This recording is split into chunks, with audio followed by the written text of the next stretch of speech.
নমস্কার বন্ধুরা, আমার চ্যানেলে আপনাদের সবাইকে আবারও স্বাগত। আজকে আমি আপনাদের কাছে এসেছি খুবই অসাধারণ একটা সুন্দর ডিজাইন শাড়ি। আপনারা দেখেই বলবেন যে সত্যি শাড়িটা সুন্দর হয়েছে কিনা। শাড়িটা করতে আমার অনেকটা সময় লেগেছে, কারণ শাড়িতে অনেক কাজ আমি ব্যবহার করেছি, এজন্য ভিডিওটাও একটু বড় হয়ে গেছে। আপনারা ধৈর্য ধরে ভিডিওটা সম্পূর্ণ দেখবেন একটা শাড়িতে আমি কত রকমের কাজ ব্যবহার করে শাড়িটা তৈরি করেছি।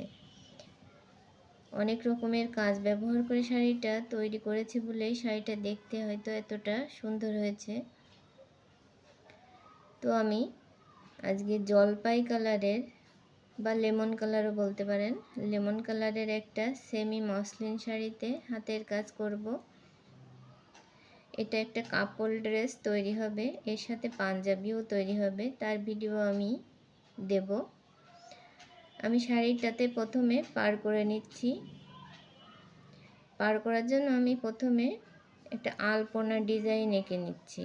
এই শাড়িতে আমি আলপনা ডিজাইন দিয়ে পাড়টা তৈরি করব।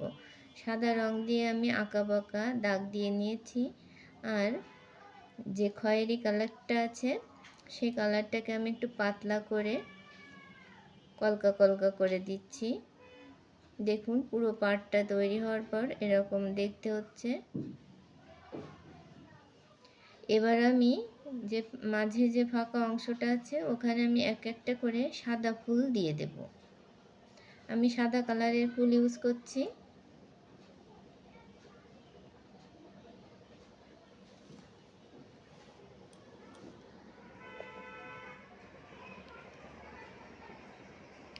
এরকমভাবে পুরো শাড়িটার পাড়টা আমি তৈরি করে নেব।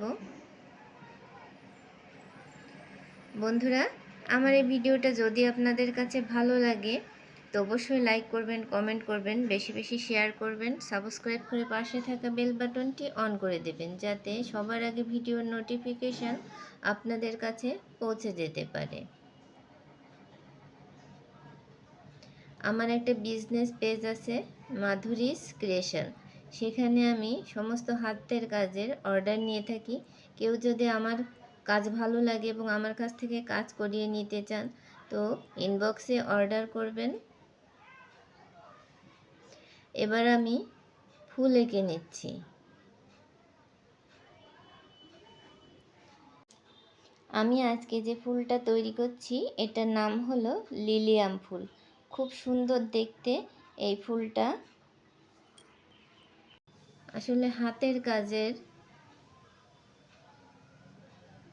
ভালো মন্দ নির্ভর করে কাজের ফিনিশিংয়ের উপর।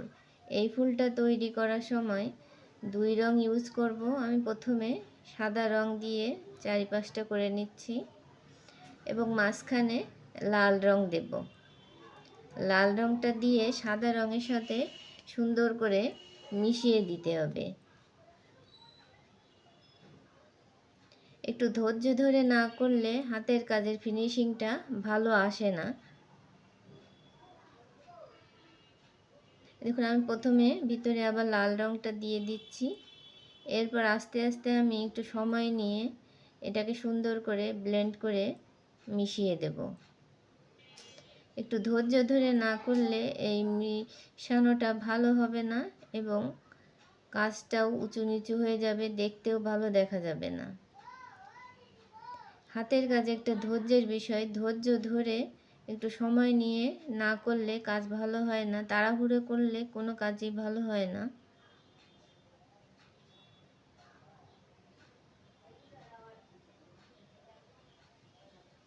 ফুলটা তৈরি করার পর অনেক সুন্দর লাগছে ফুলটা দেখতে।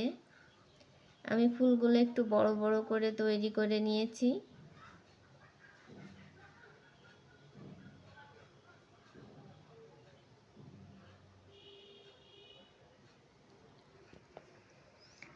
শাড়িটাতে আমি বিভিন্ন রঙের ফুলও ইউজ করেছি, ছোট ছোট ফুল দিয়ে ভরাট করেছি, আরও কলকা এঁকেছি। তো আপনারা ভিডিওটি দেখুন এবং অবশ্যই কমেন্টে জানাবেন শাড়িটা কেমন হয়েছে দেখতে। আর এর পাঞ্জাবিটাও আমি আপনাদের দেখিয়ে দেব। তো আপনারা সম্পূর্ণ ভিডিওটি দেখতে থাকুন। আর রঙগুলো আমি বেশিরভাগ রঙই আমি নিজে তৈরি করা রঙ। আপনাদের তো বলেছি রঙ কেমন করে তৈরি করতে হয়।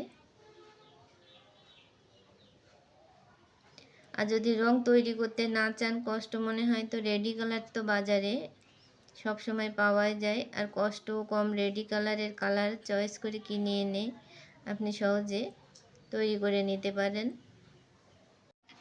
তো আবারও দেখা হবে অন্য কোনো নতুন ভিডিওর সাথে। ততক্ষণ পর্যন্ত আপনারা সবাই ভালো থাকুন এবং ভিডিওটি দেখতে থাকুন।